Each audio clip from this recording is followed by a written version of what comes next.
"The concoction of the draught has been perfect," said he, in answer to Georgina's look. "Unless all my science have deceived me, it cannot fail." "Save on your account, my dearest Almer," observed his wife. "I might wish to put off this birthmark of mortality by relinquishing mortality itself in preference to any other mode. Life is but a sad possession to those who have attained precisely the degree of moral advancement at which I stand. Were I weaker and blinder, it might be happiness. Were I stronger, it might be endured hopefully. But, being what I find myself, methinks I am of all mortals the most fit to die." "You are fit for heaven without tasting death," replied her husband. "But why do we speak of dying? The draught cannot fail. Behold its effect upon this plant." On the window-seat there stood a geranium, diseased with yellow blotches, which had overspread all its leaves. Almer poured a little quantity of the liquid upon the soil in which it grew. In a little time, when the roots of the plant had taken up the moisture, the unsightly blotches began to be extinguished in a living verdure. There needed no proof," said Georgina quietly. "Give me the goblet. I shall joyfully stake all upon your word." "Drink then, thou lofty creature," exclaimed Almer, with fervid admiration. "There is no taint of imperfection upon thy spirit. Thy sensible frame, too, shall soon be all perfect." She quaffed the liquid and returned the goblet to his hand. "It is grateful," said she with a placid smile. "Methinks it is like water from a heavenly fountain, for it contains I know not what of unobtrusive fragrance and deliciousness. It allays a feverish thirst that had parched me for many days. Now, dearest, let me sleep. My earthly senses are closing over my spirit like the leaves around the heart of a rose at sunset." She spoke the last words with a gentle reluctance, as if it required almost more energy than she could command to pronounce the faint and lingering syllables. Scarcely had they loitered through her lips ere she was lost in slumber.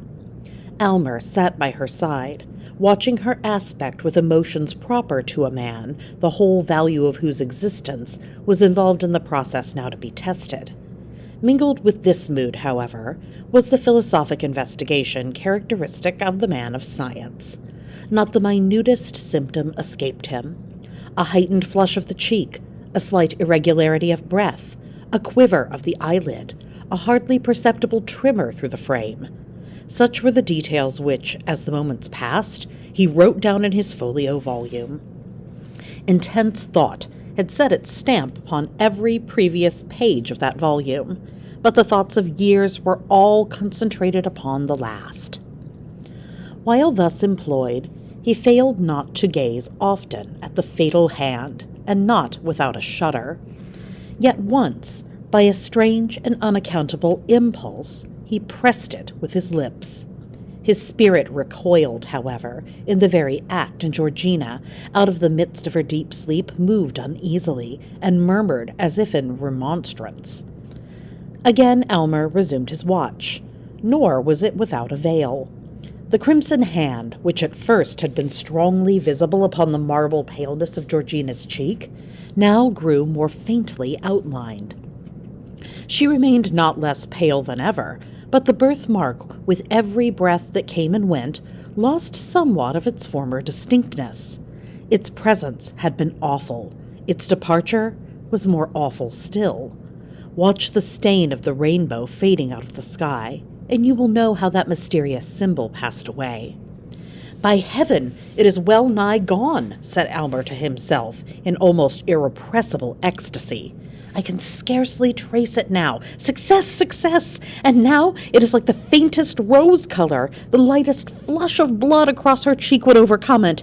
But she is so pale." He drew aside the window curtain and suffered the light of natural day to fall into the room and rest upon her cheek. At the same time he heard a gross, hoarse chuckle, which had long been known as his servant Aminadab's expression of delight. "Ah, clod! Ah, earthly mass!" cried Almer, laughing in a sort of frenzy. "You have served me well. Matter and spirit, earth and heaven, have both done their part in this. Laugh, thing of the senses. You have earned the right to laugh." These exclamations broke Georgina's sleep. She slowly unclosed her eyes and gazed into the mirror, which her husband had arranged for that purpose. A faint smile flitted over her lips when she recognized how barely perceptible was now that crimson hand which had once blazed forth with such disastrous brilliancy as to scare away all their happiness. But then her eyes sought Aylmer's face with a trouble and anxiety that he could by no means account for. "My poor Aylmer," murmured she. "Poor? Nay, richest, happiest, most favored," exclaimed he. "My peerless bride! It is successful! You are perfect!" "My poor Aylmer," she repeated, with a more than human tenderness. "You have aimed loftily. You have done nobly. Do not repent that with so high and pure a feeling. You have rejected the best earth could offer. Aylmer, dearest Aylmer, I am dying." Alas, it was too true. The fatal hand had grappled with the mystery of life, and was the bond by which an angelic spirit kept itself in union with a mortal frame. As the last crimson tint of the birthmark, that sole token of human imperfection, faded from her cheek, the parting breath of the now perfect woman passed into the atmosphere, and her soul, lingering a moment near her husband, took its heavenward flight.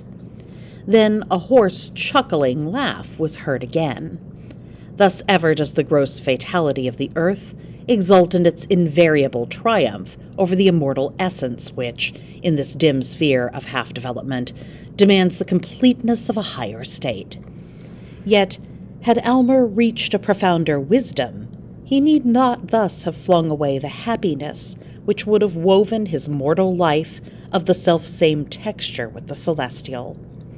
The momentary circumstance was too strong for him. He failed to look beyond the shadowy scope of time, and living once for all in eternity, to find the perfect future in the present.